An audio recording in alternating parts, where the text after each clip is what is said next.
In my tradition, there is something akin to calling, which is responding to the call to fulfill the vow of boundless compassion, which is said to arise from life itself.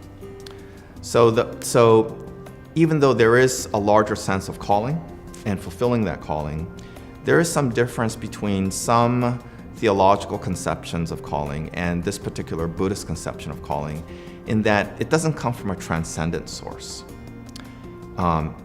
In Buddhism, generally speaking, certainly including my own tradition, there's a great emphasis on the interdependence of everything, so that there's nothing that stands apart from anything else completely. Everything is interwoven in a web of interdependence. So one could even say that that call to fulfill the vow, which is the vow to bring compassion and liberation from suffering to all beings, all creatures, everywhere and all times, arises from the web of interdependent existence itself, and also is very much related to Buddhist notions of karmic responsibility, that we are all responsible for one another.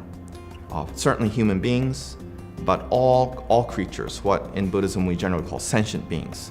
All sentient beings are responsible to one another.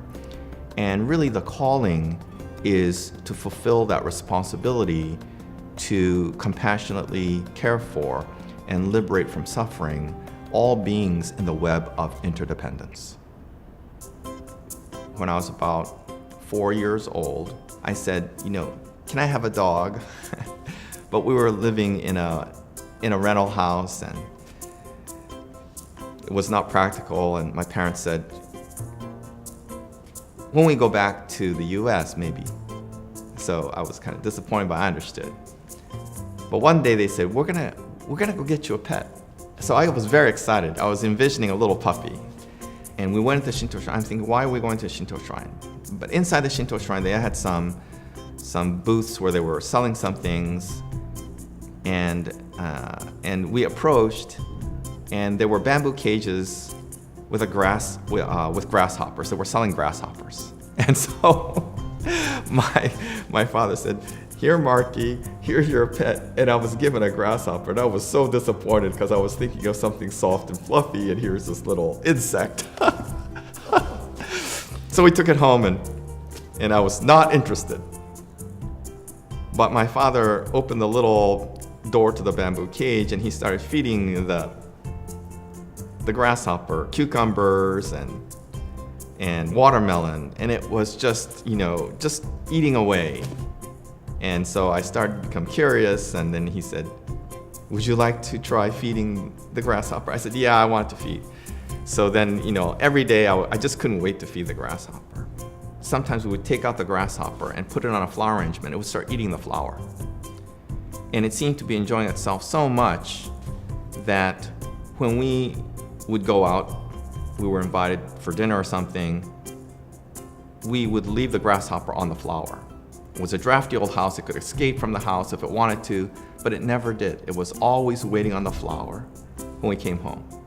So it was a magical experience and a sense of wonder. It was a very good illustration of this deep sense of interdependence of all life, which is the source of calling. So it might be kind of melodramatic to call it a moment of awakening to a deeper sense of calling, but certainly small experiences like that can have, a lasting impact in realizing the value of life, and that we're all our lives are interwoven, no matter how great or small the person, the creature, that existence. In our tradition, Pure Land Buddhism, we do have a name for our particular Buddha, which is Amida Buddha, the Buddha of infinite light. But that Buddha doesn't exist apart from this world, doesn't exist apart from us. So one way that I explain that is that Amida Buddha is the deepest, truest self. The deepest nature of the self is Amida Buddha, infinite light, or boundless compassion. So any way that we can connect or reconnect with the source, with the depths of our being, can enable us to return to a deeper truth, which is ultimately more fulfilling for for us. One attains that level of attunement or discernment when one has let go of the need to discern anything specific. Because ultimately, this web of interdependence is one in which the boundaries that separate one another, self and other, human and non-human, but one of the stumbling blocks, as defined by my own tradition, is our need to categorize.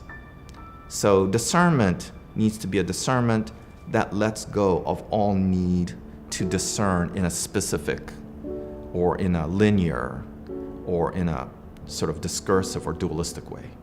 To let go of this need to pigeonhole, categorize, conceptualize. To be able to let go completely into the flow of the oneness of reality. There's a concept called shinjin, which is often translated as true entrusting. True entrusting is very important in my tradition. To just trust. But ultimately, that trusting does not come from this limited human being with this limited intellect. Even the ability to trust itself comes from the flow of the oneness of life itself, from boundless compassion itself.